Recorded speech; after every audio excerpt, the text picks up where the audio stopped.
વડોદરા મહાનગરપાલિકાની સ્થાયી સમિતિમાં આવાગત સર્કલ ફ્લાયઓવરમાં જૂની ડિઝાઇન યથાવત અને પ્રધાનમંત્રી આવાસ યોજનાના મકાનના વધારાના ખર્ચને મુલતવી રાખવામાં આવ્યો છે. વડોદરા મહાનગરપાલિકાની સ્થાયી સમિતિની બેઠકમાં કુલ 36 કામોની દરખાસ્ત રજૂ કરવામાં આવી હતી, જેમાં 2 કામ નામંજૂર કરાયા જ્યારે 2 કામ મુલતવી રાખવામાં આવ્યા. આ બેઠકમાં શહેરના વિવિધ વિકાસ કામો અંગે મહત્વપૂર્ણ નિર્ણય લેવામાં આવ્યા. ખાસ કરીને આવાગત સર્કલ, ફ્લાયઓવર અને પ્રધાનમંત્રી આવાસ યોજના હેઠળના મકાનના વધારાના ખર્ચને લઈને ચર્ચા વિવાદ થયા હતા. સંકલન બેઠકમાં આબાગત સર્કલ ફ્લાયઓવરને લઈને સભ્યોમાં ભારે વિવાદ થયો.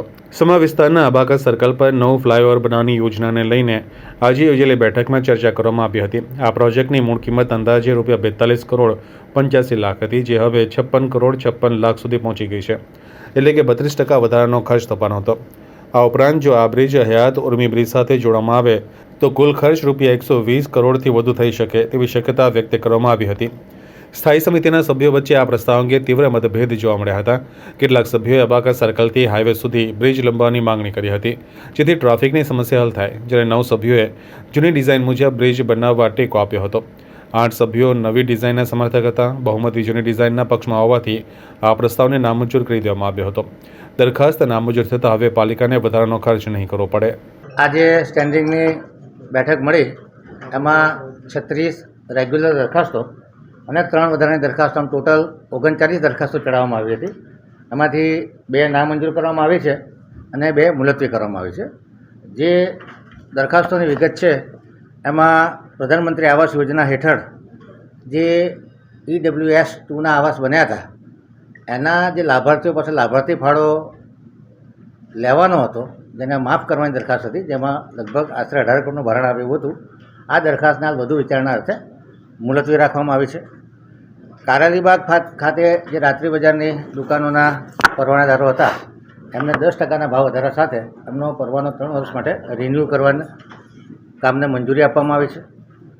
7 ગામડાઓ, ખાસ કરીને ભાયલી, સેવાસી, વેમાલી, બીલ, ઉંડેરા, કરોડિયા, વડદલા, આમાં જે કર્મચારીઓ કામ કરતા હતા, ક્લાર્ક હતા, સફાઈ કર્મચારીઓ હતા, એમાંથી 222 જેટલા કર્મચારીને ગ્રામ પંચાયતોમાં કામ કરતા હતા એવું સર્ટિફિકેશન DDO દ્વારા કરવામાં આવ્યું છે. અને લગભગ 130 જેટલા કર્મચારીઓ છે જેને ઉચ્ચક પગારથી રાખવામાં આવ્યા હતા. 130 કર્મચારીઓની માનવ દિનમાં ભરતી કરવામાં આવી છે અને આ 222 જેટલા કર્મચારીઓને રેગ્યુલર જે ભરતીના નિયમો છે અને લાયકાતના ધોરણો છે એના અનુસાર લેવાનું ઠરાવવામાં આવ્યું છે.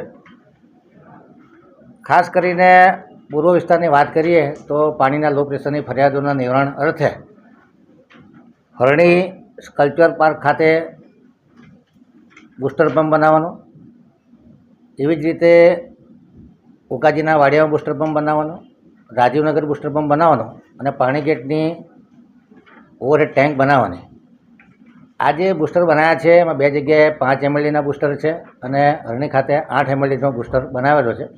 અને પાણીગેટ ખાતે 30 લાખ લીટરની ટાંકી બનાવવાનું આયોજન કર્યું છે, જેનાથી પૂર્વ વિસ્તારમાં જે લો પ્રેશરની ફરિયાદો છે એમાં મહદઅંશે રાહત મળશે. જે 5 mldના બુસ્ટર છે એમાં લગભગ 32,000થી 35,000 લોકોને ફાયદો થશે, 8,000 પરિવારોને ફાયદો થશે. એવી જ રીતે જે જગ્યાએ 8 mldના બુસ્ટર બનાવ્યા છે ત્યાં લગભગ 12,500 જેટલા પરિવારોને ફાયદો થશે. એટલે કહેવાનો મતલબ કે લાખો લોકોને ફાયદો થાય એ પ્રકારે પૂર્વ વિસ્તારમાં જે બુસ્ટર અને ઓવરહેડ ટેન્કના કામ લેવામાં આવે છે. કપુરાઈ કમાન્ડ વિસ્તાર TP 4142માં જે કામ કરવાનું છે એમાં નેટવર્ક નાખવાનું કામ છે, એને મંજૂરી આપવામાં આવી છે. ડભોઈ રોડ ભરતવાડી 4 રસ્તાથી ગાજરાવાડી ટાંકી સુધી જે 300 mmની જર્જર લાઇન તેના બદલે 400 mm લાઇન નાખવાના કામને 74 લાખના ખર્ચે મંજૂરી આપવામાં આવી છે.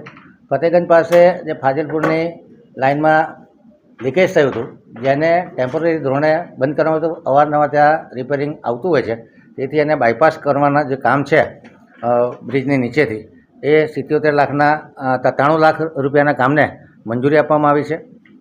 ખાસ કરીને દક્ષિણ ઝોનના વોર્ડ નંબર 18, 17 અને 14માં પાણીની નવીન નળિકા પાઇપો સિવાય અને વત્તા GSTના કામોને 50 લાખની નાણાકીય મર્યાદામાં 10.87%ના વધુના ભાવપત્રકને મંજૂરી આપવામાં આવી છે.